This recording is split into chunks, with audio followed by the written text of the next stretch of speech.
Hey guys, for some of you who have watched me for a long time, you know that I hold some quite controversial views about our world leaders, central banks. To me, they're not controversial, they're just studied history outside of the mainstream narrative of academics and the media.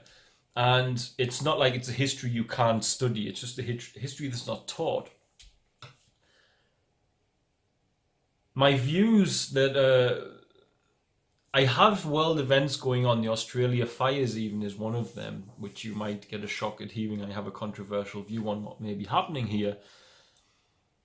But I want first of all to speak about a very clear topic, and that topic is Donald Trump and Iran. Now I know there are Trump supporters among those who watch what I do, and I'm sorry that you sometimes get upset at me for this, but to personally attack me as you did last time, I mean, come on, guys, we're discussing something. You don't personally attack someone.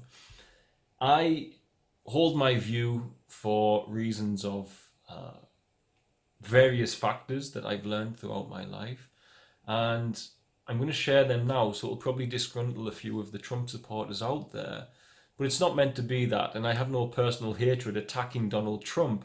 I'm presenting the fact that our world leaders are often just puppets. They're not true leaders, guys. They're really not true leaders. And if you understand the system and the central banks, you'll grasp that.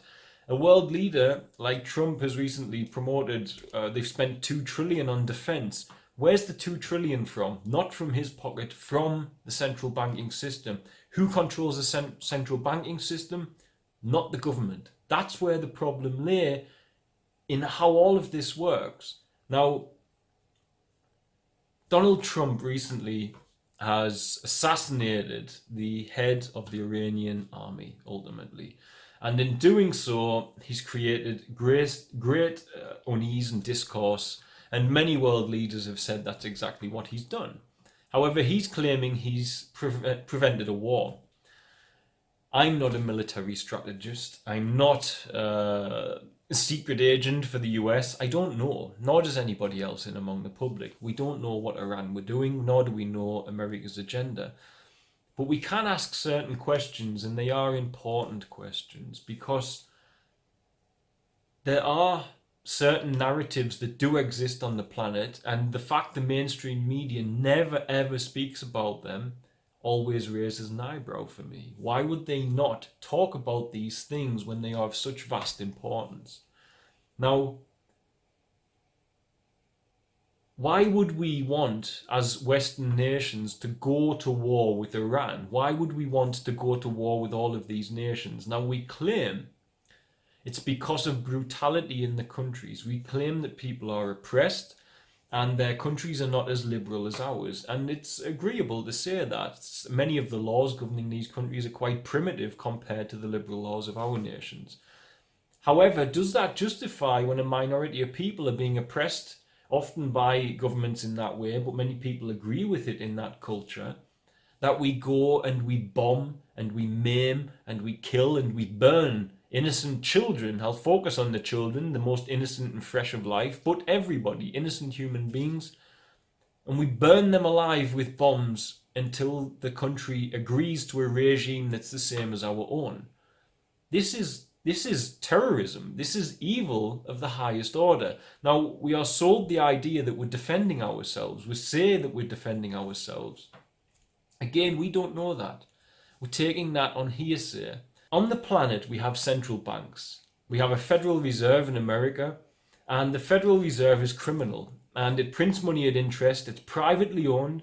It's not owned by the American people. It's not owned by the public, by the taxpayer or the government. It's privately owned, and it prints money at interest. It prints, the monetary system is their concept, and it prints it at interest, and in doing so, it's creating, fabricating wealth from nowhere. And only because we humans agree that it has value, does it have value. Now, Donald Trump has killed this guy, and it could very well lead to war. It could lead to war. It certainly is leading to instability. But the problem you have then is recent countries who didn't have a central bank, that were based around the same families controlling the Federal Reserve and the Bank of England, were Libya, Syria, and Iraq. There were other countries too, Venezuela, etc. Venezuela, who had a great leader who tried to provide free housing for their people, failed miserably, obviously. However, at the same time as trying to provide free housing, also claimed that our leaders had weapons to control the weather, claimed that our leaders were using certain weaponry. High Active Auroral Research Project is what he fingered at, a radio frequency project in Alaska that heats the ionosphere of the planet and thus can manipulate weather patterns, was used to destabilize tectonic plates and create earthquakes. Chavez, the leader of Venezuela, said that. These are not conspiracy kooks. These are governments. These are people with power, and they're saying these things, and we must at least talk about it. We must at least say, hey, is there even a chance of that? And I'm not saying that is what's happening. I'm asking you, do you know for certain that these things are not part of our reality on this planet at the moment? Well, the central banks that are remaining, that are not in the hands of these conglomerate of persons: Iran, North Korea, and Cuba. Of course, Cuba is now something no one speaks of hardly, but North Korea, everyone thinks that that is an evil bad guy and that there's a problem there. Due to the media alone. Every country all over the world does weapons testing constantly throughout the year. But his gets televised, so as we worry about him in case there needs to be a war to get a central bank into his country. The remaining one is Iran, and they have avoided having a central bank that has been governed by these families throughout. And those neighbouring countries who also avoided it have now got them because of military intervention. Iran has no central bank belonging to these people, and it has oil. That is the long and short of the instability of that part of the world, guys. This is what is going on. I mean, you can say for certain that there are very primitive ideals in certain persons with ISIS, etc., and it should be quashed from the human species. There should not be such levels of barbaric behavior. But just because that's presented in your media in a ribbon that you see in a box, you go, wow, that's very evil. How do you think the media presents us, as in Western nations, destroying, burning and maiming children in those countries? In exactly the same way. That's why we're viewed as infidels. But at the end of the day, if our media presented what we were doing, there'd be uproar at all of the killing that we do of innocent people to try and change a regime which is not doing us really much harm. The harm comes when we go to these nations and attack. Then we have retaliation. Now, recently, Donald Trump has assassinated this guy and unbelievably tweeting like a high school bully about everything that's going on. It's absolutely insane that we agree that that's okay behavior for a world leader. But beyond that, he has plugged into the Christian mindset. He's plugged into that, and he said that he's Christian. And he's Christian only because he said it, because his actions and his deeds don't match that at all. We've got people praying for him on TV, making out like he's a warrior of God. But a warrior of God would not be waging fighting, talk and wars on innocent persons. Now, I'm not saying the guy he killed was innocent, but the resulting wars will harm the innocent. That's the problem we face. As I say, I am not a military strategist. I am not Secret Service. I don't know what that guy did, but everybody can see that it's created a mass level of animosity. Now, the only claim we have is that the side that's killed him, lo and behold, have said he was going to hurt us, so we hurt him first. Maybe it's true. Give him benefit of the doubt. But what I will say is, if we're going to pray and get behind him as if he's some sort of Jesus disciple and he's going to wage the war of Christ across the Middle East like some sort of bizarre crusade of the modern times, we are absolutely deluded. You only need to look at one simple thing. The Bible clearly tells you this. The Bible says it without any shadow of a doubt. It's easier for a rich man, it's easier for a camel to go through the eye of a needle than for a rich man to enter the kingdom of heaven. And Jesus himself said as well, if you have 2 tunics, give one to the poor. Donald Trump, of his own admittance, is worth $10 billion, I think he said it was. 10 billion. We take it on value of what he said. Okay, he's worth 10 billion. How much do you think of that 10 billion he has given to charity since the early 1990s? 5 million. The Trump Foundation seems to have given hundreds of millions of dollars, but it's not his money. And you can check this. This is a fact. He has given 5 million of his own dollars to charity, whilst he's sitting on 10 billion. And then the other times he's taken money from wealthy investors and friends, put it into things via Trump Foundation, makes him look very charitable. That alone tells me that he's raising a hand and saying he's Christian, but he's not. He's not a disciple of Christ. And then what does Christian mean then? If that's what he's claiming to be, what does that even mean? If it's Christian to not hand out the tunics as Jesus asked you to, if a man has 10 billion tunics and can only give 5 million of them to the poor, 0.5% of your wealth can go to the poor. I know people out there far more poor who give a bigger percentage. And you know, that is the way that Christ saw the world. Yeshua told us clearly, and the saints that followed him and were anointed by the church as saints said exactly the same thing. Basically, I heard an elderly Eastern woman speak recently, and she said that her mother took a plate away from her as a child and said, "You ate yesterday and our guests ate 2 days ago. They have more right to the food." That's the reality of Jesus Christ's message. Not sitting on $10 billion and living the way that he has. That is the kingdom of Satan. And if you're too crazy to see that because you're locked into this idea that you've got an idol, a savior that's an idol on the TV, a president that's going to win it for you, going to change it for you, then what on earth are we doing here? What is the church even doing to us to make us so weak that we can't see when someone is pretending to be a disciple of Christ, or someone is saying that they are a Christian but letting the side down by not doing what Jesus Christ asked them to do? A Christian would not start wars, and as far as most can see, that's a potential start to war. It's unbelievable that we live in a world like this. It's unbelievable that we live in a world with so much immaturity inside our population that we get behind people who are throwing around their ego and their prowess like undisciplined fools. Now, the important thing about all of that is central banks were designed by the Rothschild dynasty. This is not anti-Semitic. I have many good friends who are Jewish, and I think they're beautiful people. It's a wonderful religion. I've read it myself, and I totally and utterly are in no way anti-Semitic, and I won't have that thrown at me for saying this. If someone was a Christian in doing this, I'd say the same thing. It's exactly like that. It's got nothing to do with the religion.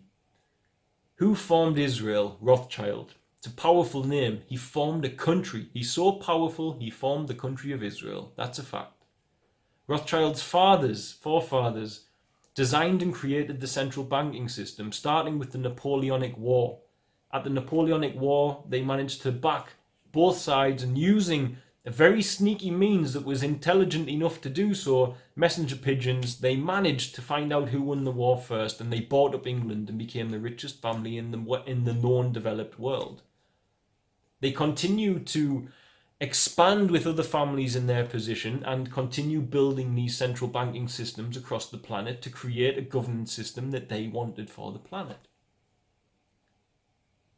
Now, here's the problem I have with all of that, is I made a video when Trump went into power that Donald Trump's cabinet, the entire cabinet bar I think 4 or 5%, were all Rothschild affiliates or employees or former employees of Rothschild controlled and owned banks. Now, it gets worse than that, because when Trump went bust in 1976, it was the Rothschild family who bailed him out and made him rich again. And all of the others who bailed him said, okay, let's get rid of the name Trump. And Rothschild said, no, the name Trump has value, and that value can be used. And that's a fact. He made that statement to the Bloomberg when he bailed out Trump and made him wealthy. So the very family who's controlling the central banks bailed out Trump and made him wealthy. Trump claims he's a Christian but doesn't behave like a Christian in my eyes. Otherwise, he would surely be doing more. When you're transformed by Christ, there's no way you can sit on mounds of cash like that whilst people suffer. There's no way. It's impossible. That's what Christ was telling us. It's impossible. You cannot be that way. It doesn't work. I've seen it in my own life. I was very poor, found a tiny bit of wealth, and I felt like I needed to share it with those I met who were way more poor than me. And that's the human weakness. Previous elections in England for the Conservatives, everyone wants the millionaires to sort everything out. But you go up to an average family who are a millionaire to the people I know, the children I know in Tanzania, and you say to them, hey, this Christmas, don't eat all of your lavish foods and drink all your lavish alcohol. Give those children just a house and a mattress and some education. They'll feel like it's not their responsibility. Just like the wealthy millionaires feel like you're not their responsibility. It's no different because no one's transformed by Christ. That's the problem. And when you are transformed by Christ, you can't help but sort that out. You can't help but do something about it. Rothschild made Trump the man he is by bailing him out. Rothschild's family, along with many others, have designed and controlled and built all of the central banking system on our planet. It's a very useful system, but it's also a very controlling system when it needs to be. All of Trump's cabinet in the White House were Rothschild employees or affiliates. And now all of a sudden, wars are about to start in one of the few countries, the only of two countries remaining, who don't have a central bank that's governed by these families, these conglomerate of families. Now I am saying this, I might pull all of those factual bits of information together and draw to a wrong conclusion, and thus I'm going to say, none of us truly know what is going on, but with that information in hand, is anybody out there comfortable with the narrative that the mainstream media is feeding us? Because I know that I'm not. Because this narrative just seems wholeheartedly wrong. It just seems wholeheartedly broken. And there's so many missing aspects of it that I can't help but wonder. And I can't help, at the very least, to do my due diligence as a father, as a man, as a human being, and ask the questions. Is this story we're being fed through this television, which has been proven to tell lies to us time and time again, legitimate? Or is there another narrative we're being fed? One that serves a purpose? Remember, modern people went to war as Nazis purely due to media propaganda. Remember that. They were good, normal people. They were just a normal nation. They weren't evil. Propaganda drew them out. That was it, propaganda. Are we in that state again? Are we in any way protected from that happening again? And I think the simple answer is clearly not. And sadly, clearly not. God bless, guys.